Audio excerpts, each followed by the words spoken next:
Assalamualaikum warahmatullahi wabarakatuh. Selamat pagi, sore, dan siang, sahabat-sahabat fisika sekalian.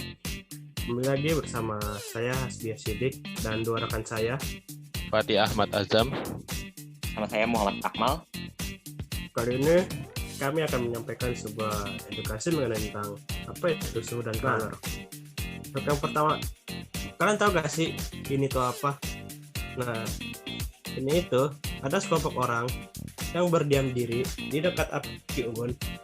Biasanya hal ini tuh dilakukan untuk orang-orang yang sering naik gunung itu ya, naik gunung, nge-camping atau bahkan bersami pramuka pada malam hari. Lalu apa sih manfaatnya? Lalu apa sih yang kalian rasa saat berada di sekitar api unggun? Pasti rasanya hangat kan? Jadi pengen makan Indomie ngelihatnya. Jadi ingin berkemah deh.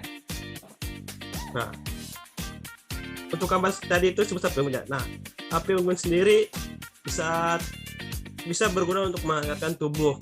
Makanya kenapa api unggun sering digunakan untuk orang-orang pendaki gunung. Lalu kenapa sih hal itu bisa terasa hangat? Karena hal ini akan adanya perpindahan kalor radiasi, yang mana perpindahan panas kalor dari api unggun pindah kepada tubuh manusia tanpa perantara. Sebenarnya apa itu kalor sih? Nah, apa sih itu kalor ya? Kalor sendiri merupakan suatu kuantitas atau jumlah energi panas baik yang diserap maupun yang dilepaskan oleh suatu benda.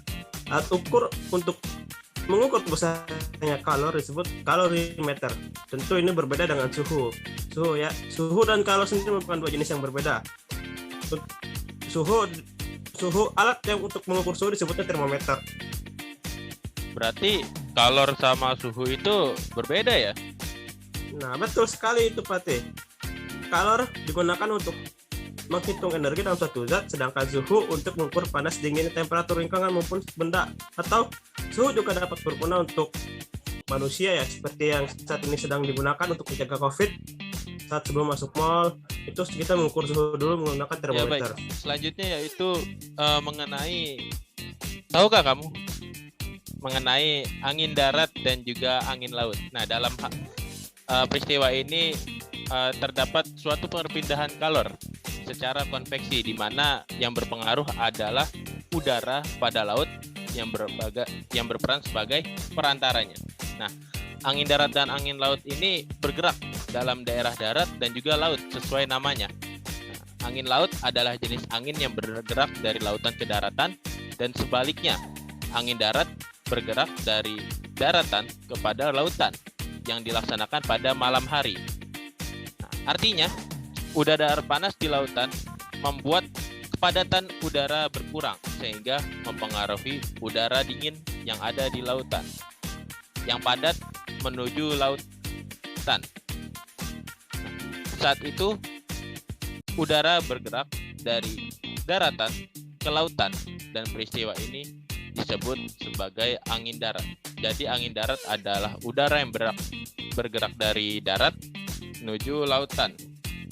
Dan peristiwa ini disebabkan oleh sedikitnya tekanan udara dari lautan yang lebih sedikit menjadi yang lebih padat menuju ke lautan dari darat.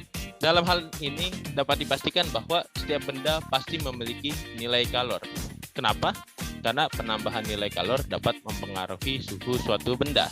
Nah, terdapat sebuah fakta unik di dalam hal ini. Mengapa? Karena di mana masing-masing benda pada dasarnya memiliki suhu yang lebih rendah dari 0 mutlak, sehingga kandungan kalor dapat mempengaruhi suhu yang terjadi pada benda tersebut. Tahukah kamu? Pasti teman-teman sekalian pernah mengaduk kopi. Oh, pastinya sangat menyegarkan ya ketika kita minum kopi, terlebih di saat dingin dan juga ketika malam hari ya.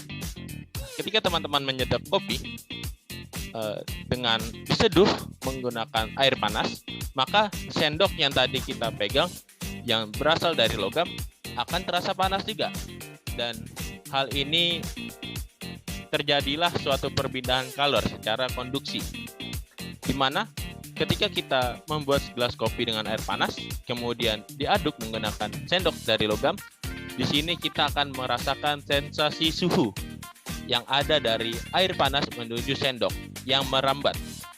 Nah, sendok yang dicelupkan ke dalam gelas berisi kopi panas dalam kondisi ini dapat merasakan kalor yang merambat secara nyata. Meskipun tidak kasat mata, maksudnya tidak terlihat ya bagaimana perambatannya.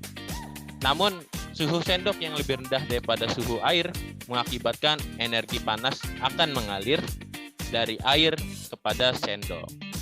Selanjutnya, kalor dapat mempengaruhi suhu benda. Semakin besar kalor, maka semakin besar kenaikan suhu zat. Pada umumnya, suhu akan naik jika menyerap kalor dan turun jika melepas kalor. Semakin lama pemanasan, artinya kalor yang diterima oleh suatu benda, misalkan air, maka suhu air akan semakin tinggi, sering bertambahnya kalor. Di sini ada sebuah pertanyaan, apabila kita memanaskan suatu gelas air dalam panci dan satu gelas air dalam panci yang lain dipanaskan di atas kompor dengan api yang berbeda, manakah akan yang lebih cepat panas? Tentu saja air yang dipanaskan dengan api yang cukup besar, maka massa semakin besar kalor yang dibutuhkan, sehingga kalau kecil, yang massanya kecil itu juga, kalornya membutuhkannya kecil. Tahukah kamu, jika minyak dan air dipanaskan pada saat bersamaan dan dengan api yang besar, minyak akan lebih cepat panas dibandingkan air.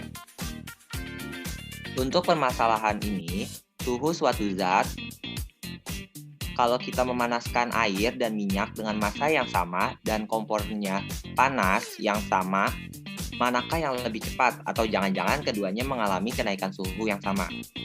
Seseorang pernah mencoba hal tersebut dan hasilnya menunjukkan bahwa minyak lebih cepat panas dibandingkan air, dikarenakan kalor jenis minyak lebih kecil daripada kalor jenis air.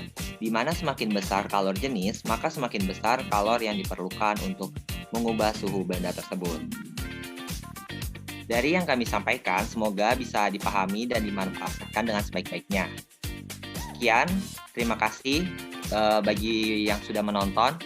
Wassalamualaikum warahmatullahi wabarakatuh. Bye-bye. Selamat tinggal teman-teman.